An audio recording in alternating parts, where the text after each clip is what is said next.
नमस्कार, आदाब, सत श्री अकाल, जय भीम, जोहार। मेरा नाम है नवीन कुमार। आखिरकार वही निकला जिसका शक जाहिर किया जा रहा था। निर्विरोध निर्वाचन का सूरत कांड कांग्रेस और भाजपा का फिक्स मैच था। जी हां, फिक्स मैच।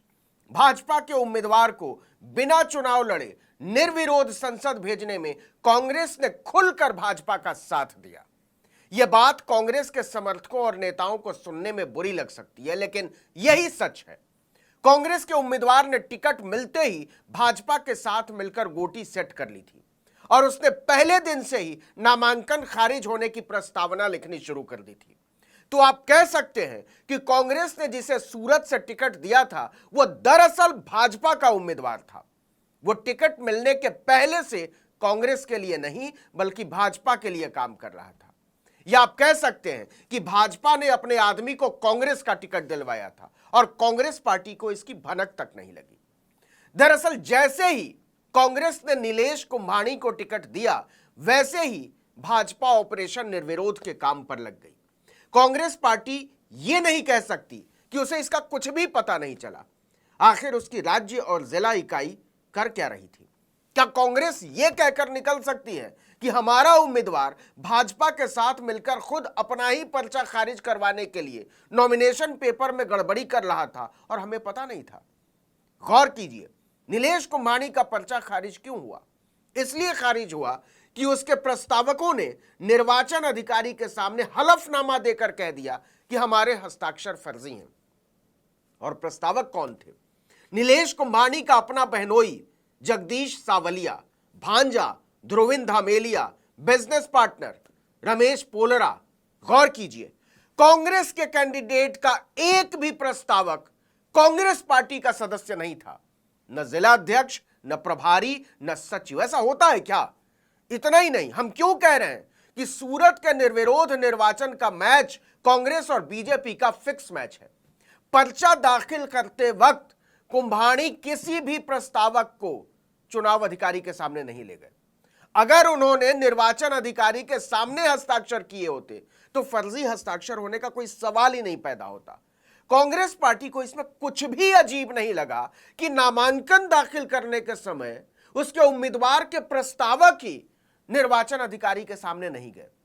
क्या इसे माना जा सकता है कि इतनी बड़ी पार्टी को इस पर कोई एतराज ना हो कि उसका उम्मीदवार संगठन के पदाधिकारियों को प्रस्तावक बनाने की बजाय अपने रिश्तेदारों को प्रस्तावक बना रहा है, जैसे यह उसका व्यक्तिगत मामला हो?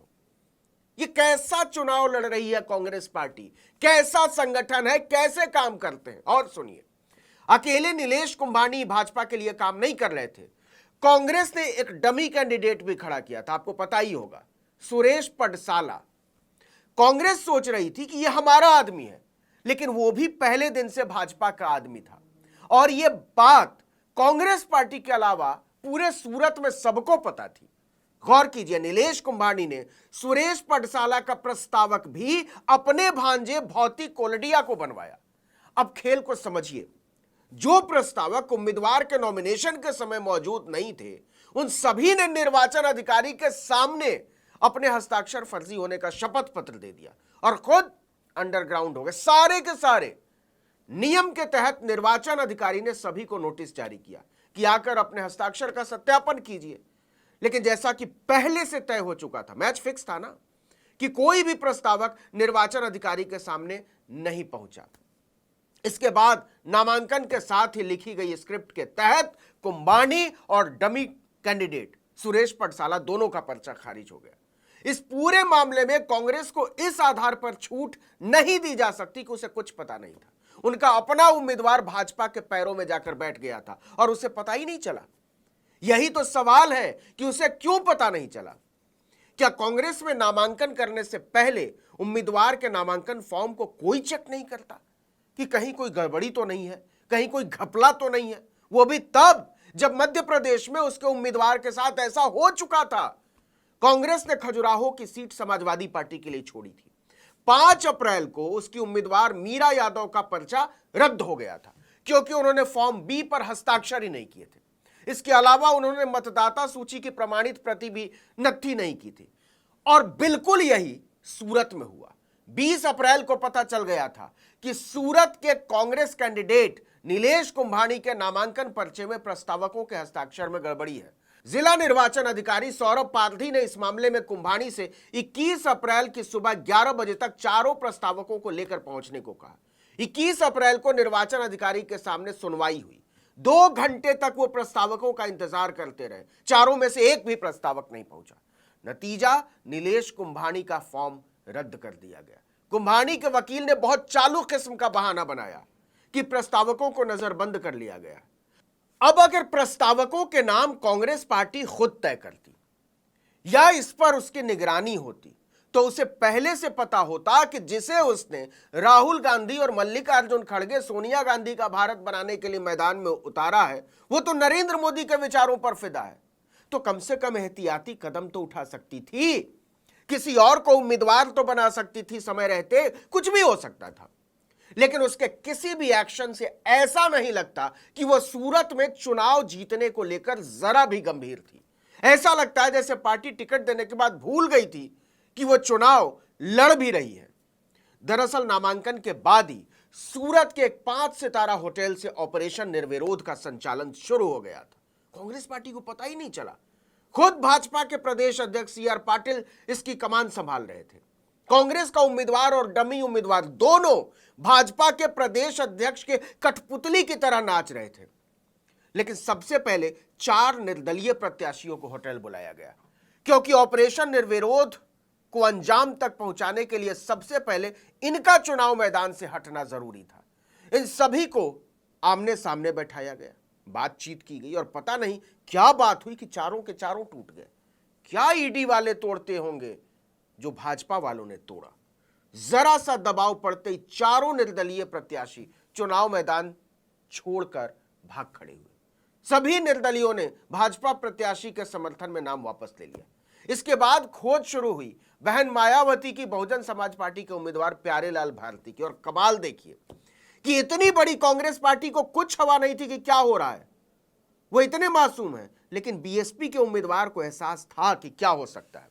इसलिए प्यारेलाल भारती नामांकन दाखिल करने के बाद वडोदरा निकल गए थे और सारे संपर्क काट लिए थे। किसी को उनका पता नहीं था। भाजपा बड़ी परेशान। प्यारेलाल की खोजबीन शुरू हुई। संपर्क न होने पर क्राइम ब्रांच को लगाया गया। लोकेशन मिली वडोदरा। पता चला प्यारेलाल भारती एक फार्म हाउस में आराम कर रहे हैं।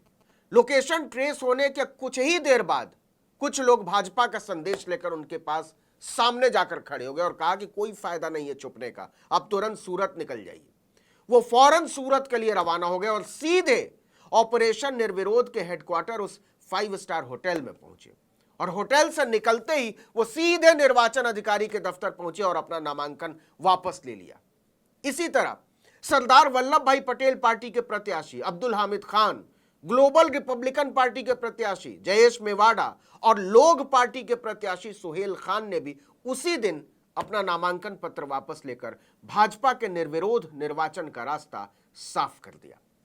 अब सवाल है कि जो पार्टियां अपने उम्मीदवारों के नामांकन पत्र तक की निगरानी नहीं कर पा रही हैं, उनका चुनाव आयोग के ऊपर अपनी नाकामी का ठीकरा फोड़ना कितना उचित है। क्यों न माना जाए कि सूरत में भाजपा के उम्मीदवार के निर्विरोध निर्वाचन का खेल कांग्रेस और भाजपा दोनों ने मिलकर खेला है।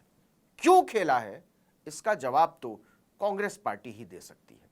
इस वीडियो में इतना ही, लेकिन अगर आपने आर्टिकल 19 इंडिया को अब तक सब्सक्राइब नहीं किया है तो फौरन कर लीजिए, बेल आइकॉन दबाइए, घंटी जैसी आकृति लाइक कीजिए और कमेंट करके बताइए हमारा वीडियो आपको कैसा लगा। हमारा ट्विटर हैंडल है article19_India और मेरा ट्विटर हैंडल है नवीन जर्नलिस्ट।